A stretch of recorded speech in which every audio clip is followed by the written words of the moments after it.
কইতাছে আমি পুলিশ, আমি কূপ দিয়ে ফেলাইছি, এখন আমার কি বাল ফেলানো যাবে? কে বাল ফেলাইবে? দেখি কে ফেলাইতে পারে। হাত কাটছে, আবার এসব বহাবাজি করে থেকে গেছে। কয়টা কূপ দিছে? একটা কূপ হয়ে দিছে হাতের মধ্যে। আর কারে কূপ দিছে? আমার চাচি শাশুড়ি কূপ দিছে, আমার চাচি শাশুড়ি হাতের মধ্যে এখানে কূপ দিছে, এখানে কূপ দিছে। দাউনি আসছিল? হ্যাঁ, হাতে দাওয়া ছিল। তার সাথে কয়জন ছিল? আইছিল অনেকজনই আইছিল, পরে মহিলারাও আসছে এদিকতে। মহিলারা আসছে অনেকটি। আমগো বাড়ি তো লোক নাই, সবাই চাকরি টাকরি করে। আপনি যে এই যে আমি যে জায়গাটা দাঁড়ায় রয়েছি, এটা সরকারি একটা ল্যান্ড প্রপার্টি। হ্যাঁ, সেই ক্ষেত্রে এটা যার নামে দেওয়া হয় সে সেটা ইউজ করে। সরকারের একটা পার্সেন্টেজ নেয়। একটা চারা লাগানোর পরে মনে হয় চারা এক পক্ষ লাগাইতে দিয়েছিল, আরেকটা লাগাইতে দেয় নাই। তাই বলে যে একজনের হাত কেটে ফেলাইবো, এটা তো সংবিধানে নাই। যে সামান্য একটু জমির জন্য হাত কেটে ফেলাইবো, এটা তো খুব মানে অমানবিক একটা কাজ করছে। মূলত যে এই জমিটা নিয়ে, এই জমিটা নিয়ে এগুলো সামাজিক বনায়নের অধীনে, ফরেস্টের অধীনে এগুলো সামাজিকভাবে দেয়। যে আপনি 40% একজনকে দেয় আর কি, এটা 40% পায় সরকারে, আর 40%। হ্যাঁ, ওইটা আর কি। এখন সে অমৃত, সে পুলিশের চাকরি করে, সে নাকি অনেক প্রভাব প্রতিপত্তি দেখায় যে আমি তোদের আটকাতে বলেছি, তোরা কি বাল ফালাবি, এরকম কথা বলছে এই মহিলারা। এই আমি কি জানি, তবে আমি তার দৃষ্টান্তমূলক শাস্তি চাই। অমানবিক একটা কাজ করছে, যে এটা মানে মানুষের কাতারে পড়ে না। আজকে যদি মুসলমানে হাত কাটতো, তাহলে পুরা বিশ্ব জানিয়ে দিত যে সংখ্যালঘুদের উপর অত্যাচার শুরু হয়ে গেছে, তারা একটা প্রসাদ দিয়ে দিত। কিন্তু আজকে কি করলো, হিন্দুরা মুসলিমদের হাত কাটলো। এটা আমি পুরা বিশ্বকে জানাইতে চাই যে তাদের একটা দৃষ্টান্তমূলক শাস্তি হওয়া উচিত। আমার নাম জুনায়েদ, আমি শ্রীপুর উপজেলা আহ্বায়ক সদস্য। আমি একটা রাজনীতির সাথে জড়িত।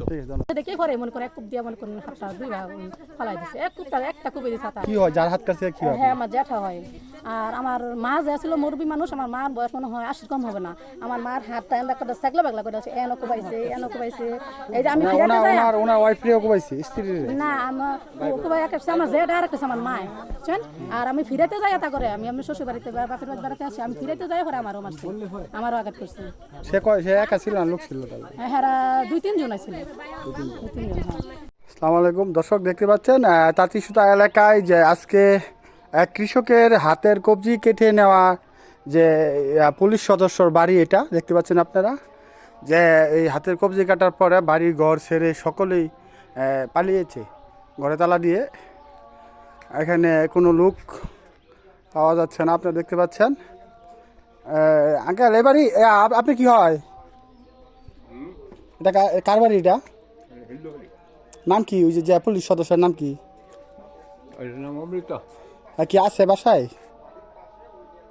এইটা চিটার মানুষ, হ্যাঁ কই গেছে হ্যাঁ, তার বিচারে তো মূলত ঘটনাটা কি আঙ্কেল একটু বলবেন?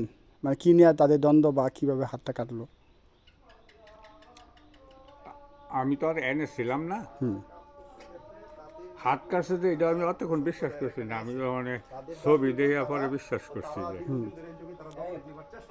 এটা পুলিশ যেটা আছে, এত যাওয়া কোনো মানুষ আল্লাহ দুনিয়াতে কেউ ভালাইছে বললে আমার মনে হয় না।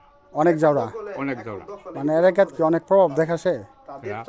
প্রভাব দেয় কি, বেশিরভাগ প্রভাব দেয় হিন্দুদের উপরে। মানে এমন কোনো হিন্দু নাই যে তারা দৌড় না খাইছে। গাউনিয়া দৌড়া? হ্যাঁ, কোথায় আছে জড়িত? সে কোন থানায় আছে বলতে পারেন? হ্যাঁ, আছে নাগরপুর থানা, টাঙ্গাইল। হ্যাঁ, আমি পুলিশ ডিপার্টমেন্টের খবর লইছে, ফোন করে খবর লইছে।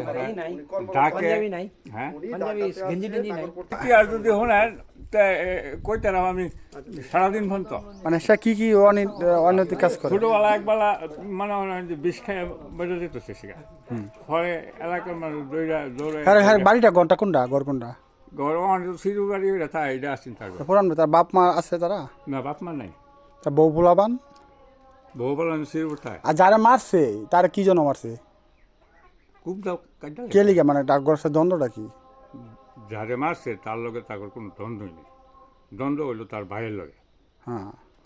হ্যাঁ, বোধ হয় আইসির মধ্যস্থতা করে যে আমি তার জমি খাইও না, তার জমির লগে আমার গণ্ডগোল নাই।